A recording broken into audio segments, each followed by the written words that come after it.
satin stitch for us today. So we're filling this beach ball.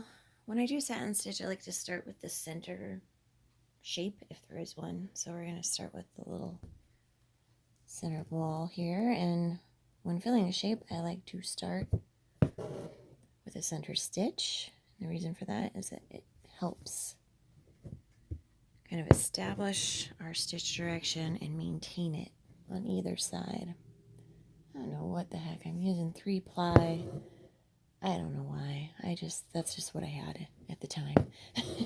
If you want to use fewer, please use fewer. If you want to use more, you can use more. So I am making parallel stitches. If I were using fewer ply, I would be making these stitches closer together. The goal is to just have kind of an even blanket of stitch. You don't want any gaps and you don't want any overlap.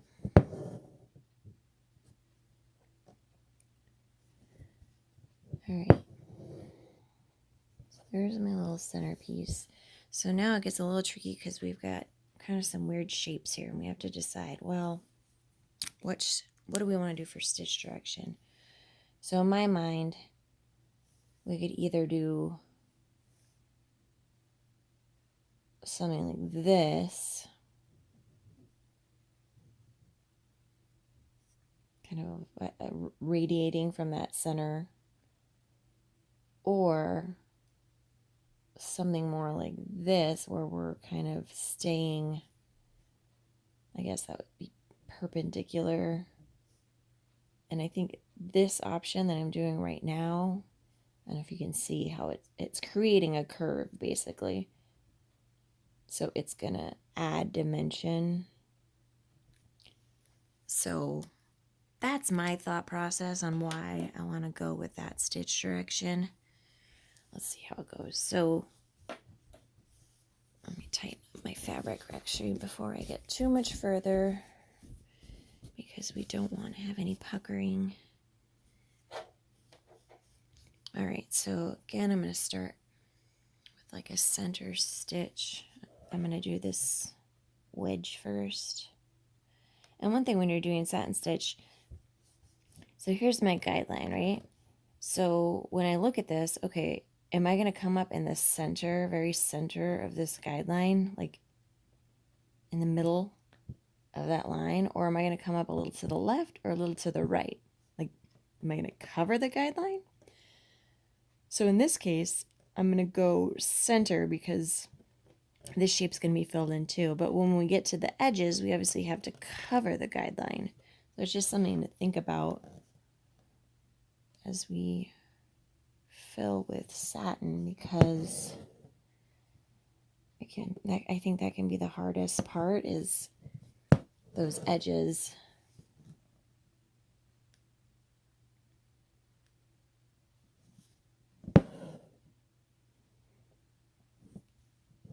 We'll see how it goes.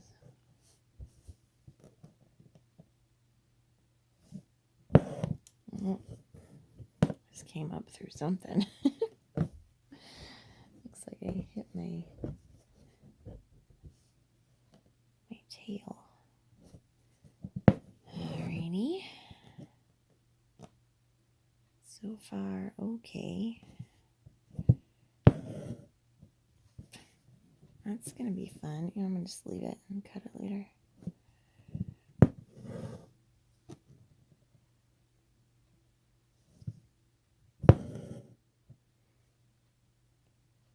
So this is actually especially tricky because I'm stitching at a weird angle.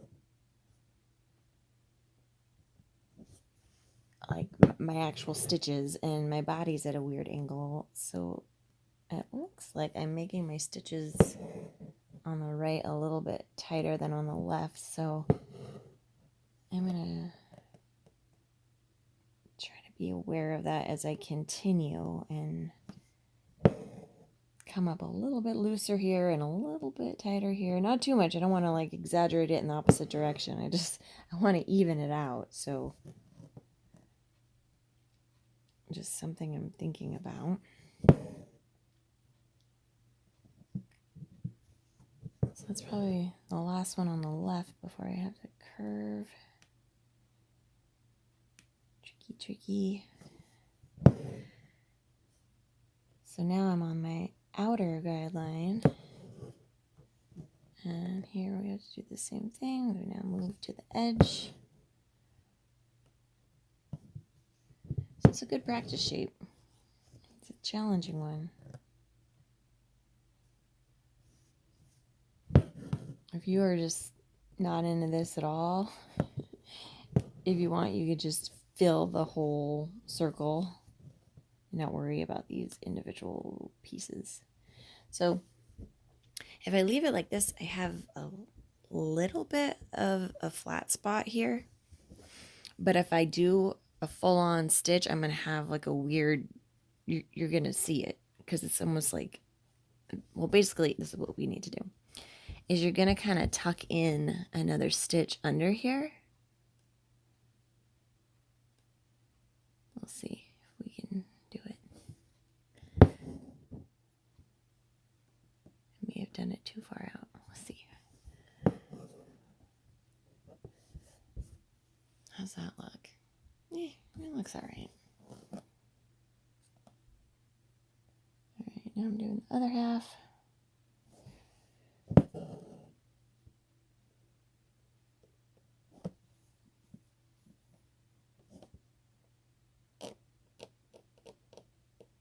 So I was going to come down. I thought it was a little too far away, so I was kind of erasing that hole that I had made so I could create a new one a little bit closer.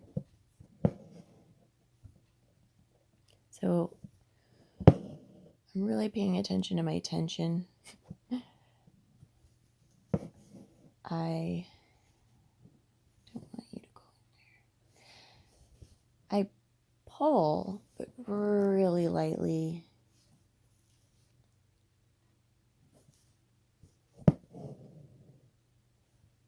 If you pull too tight, if you see how you can see some light here.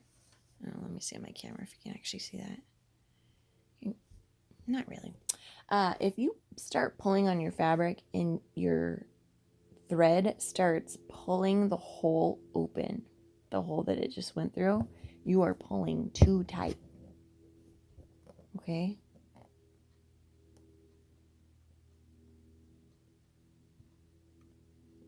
This is going to be the trickier parts. We're really close up here.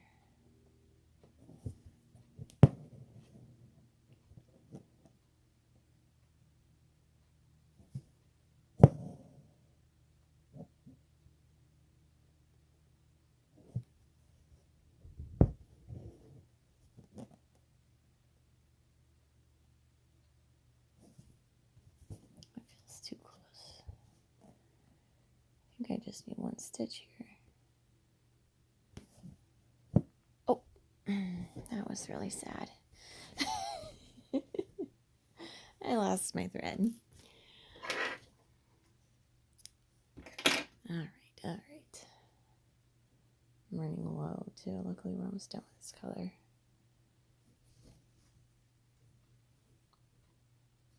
All right, sorry, this is taking longer than I thought it would to rethread. Okay.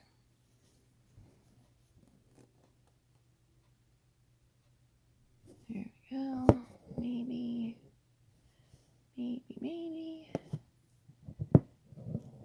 Yeah, that works. Okay, so on the opposite side, I'm doing the same color. This shape is really tiny, so I'm not too worried about doing that center guideline stitch. I'm just hoping to keep a fairly consistent stitch direction.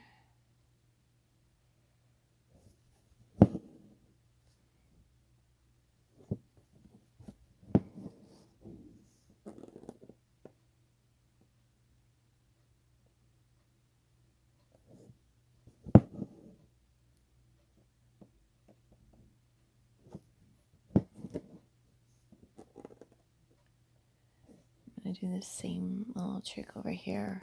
I tuck in a stitch kind of under at the edge.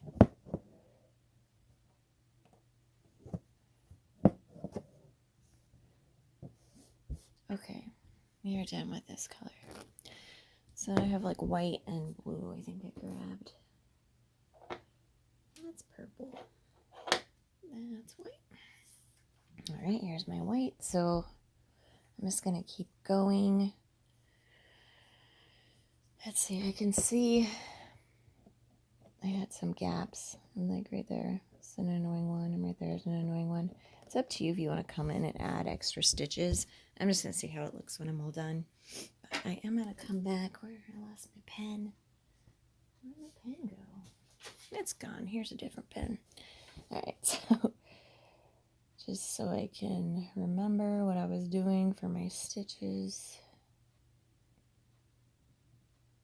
Okay. So, something like that. I don't even know. Okay. We'll do white up here. So I'm going to keep going. Wish me luck. Actually, before I let you go, I just want to show you I am coming down and I'm making sure that I'm touching and sometimes possibly going through the same holes as the red. I find that's another mistake I see a lot is people not having their patches of satin stitch actually touch. And why wouldn't you want them to touch? Why did I make such a good a big gap right there? Let's see. See if I keep going, if it'll shrink a little bit. I don't think it's going to. Wishful thinking. Alright, so I'm going to have to add an extra stitch in here.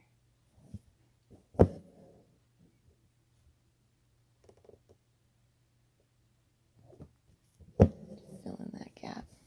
Yeah, that's fine.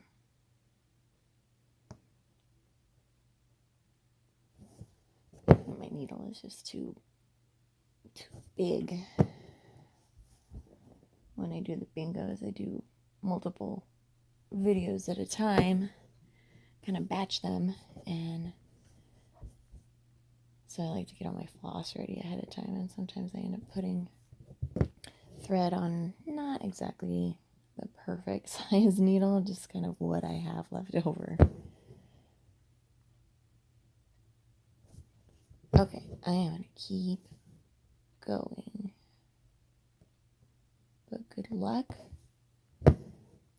Remember to be patient and pay attention to that tension.